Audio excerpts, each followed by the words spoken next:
नाशिकमधील मंदिरामधील दानपेढ्या फोडणाऱ्या मुख्य आरोपीला 1,55,720 रुपयांच्या मुद्देमालासह पोलिसांनी बेड्या ठोकल्या आहेत.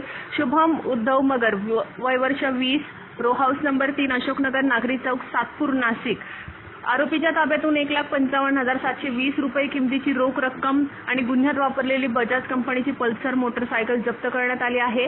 आरोपीने त्याच्या साथीदारांसह म्हणजेच प्रणव उर्फ छोट्या जगताप, रितेश सुबर, बबुआ अन्सारी संगनमत करून खालील भागातील मंदिरांना लक्ष्य केले. पंचवटी परिसरातील गंगा घाटावरील सांडवादेवी मंदिर, कालभैरव मंदिर आणि सिटी सेंटर मॉलच्या मागे असलेल्या मंदिरामधील दानपेढ्या फोडून नोटा व नाणी चोरली.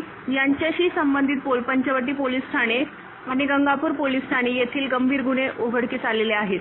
ही यशस्वी कामगिरी नाशिकचे पोलीस आयुक्त श्री संदीप कर्णिक, पोलीस उपआयुक्त श्री किरणकुमार चव्हाण आणि पोलीस आयुक्त श्री संदीप मिटके यांच्या मार्गदर्शनाखाली गुन्हे शाखा युनिट 1 चे वरिष्ठ पोलीस निरीक्षक डॉक्टर अंचल मुदगल व त्यांच्या पथकातील खालील अंमलदारांनी केली.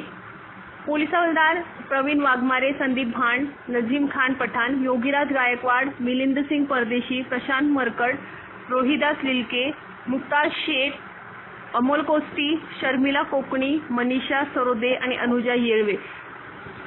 स्टार न्यूजसाठी मोहसिन पठाण, नाशिक.